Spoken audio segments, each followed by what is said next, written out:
Hi friends, ఈరోజు వీడియోలో నేను మీకు చాలా ఈజీగా సింపుల్గా క్విక్గా రెస్టారెంట్ స్టైల్లో చికెన్ ఫ్రైని చూపించబోతున్నాను.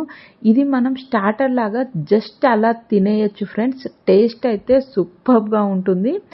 మీరు కూడా ఒకసారి డెఫినెట్గా ట్రై చేయండి. ఇప్పుడు ప్రిపరేషన్ కోసం 1/2 kg బోన్లెస్ చికెన్ తీసుకొని వాష్ చేసుకొని ఒక బౌల్లో తీసుకోండి. ఇందులో 1 tablespoon salt, 1 tablespoon కారం, అలాగే 1 స్పూన్ ఫ్రెష్ అల్లం వెల్లుల్లి paste, 1/2 tablespoon pepper powder, 2 tablespoon corn flour వేసుకోండి. ఇవన్నీ వేసుకున్న తర్వాత ఒక హాఫ్ లెమన్ తీసుకొని ఆ లెమన్ జ్యూస్ని అందులో వేసేయండి. అలాగే 2 టేబుల్ స్పూన్ ఆయిల్ కూడా వేసుకోండి. వేసుకొని వీటన్నింటినీ ఒకసారి బాగా మిక్స్ చేసుకోండి.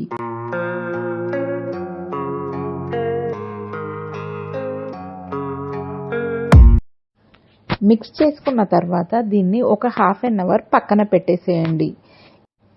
ఇప్పుడు హాఫ్ అన్ అవర్ తర్వాత కర్రీ ప్రిపరేషన్ కోసం ఒక కడాయి తీసుకొని అది వేడెక్కిన తర్వాత అందులో 2 టేబుల్ స్పూన్ ఆయిల్ వేసుకోండి. ఆయిల్ వేడెక్కిన తర్వాత అందులో కొంచెం కరివేపాకు వేసుకోండి. ఆ తర్వాత ఇందులో మనం మ్యారినేట్ చేసి పక్కన పెట్టుకున్న చికెన్ని కూడా వేసేసుకోండి. వేసుకొని ఒకసారి బాగా మిక్స్ చేసుకోండి. మిక్స్ చేసుకొని ఒక 5 మినిట్స్ మీడియం ఫ్లేమ్లో పెట్టి ఫ్రై చేసుకోండి. 5 మినిట్స్ ఫ్రై చేసుకున్న తర్వాత ఇందులో కొంచెం పసుపు వేసుకోండి.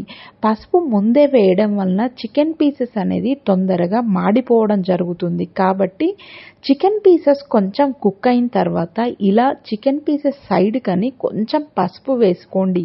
1 టేబుల్ స్పూన్ పసుపు వేసేసుకోండి. వేసుకొని మరొకసారి బాగా మిక్స్ చేసుకోండి.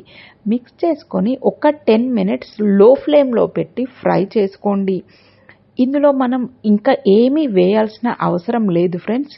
Salt, red chilli powder, pepper powder, ginger garlic paste, lemon juice అన్నీ కూడా మనం మ్యారినేట్ చేసేటప్పుడు వేసేసాం కాబట్టి ఇప్పుడు ఇందులో మనం ఏది కూడా వేయాల్సిన అవసరం లేదు.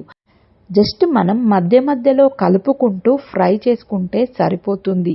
హై ఫ్లేమ్లో పెట్టి ఫ్రై చేసినట్లయితే చికెన్ పీసెస్ అనేది చాలా గట్టిగా అవుతుంది. కాబట్టి మర్చిపోకుండా 10 మినిట్స్ లో ఫ్లేమ్లో పెట్టి మధ్య మధ్యలో కలుపుతూ ఫ్రై చేసుకోండి.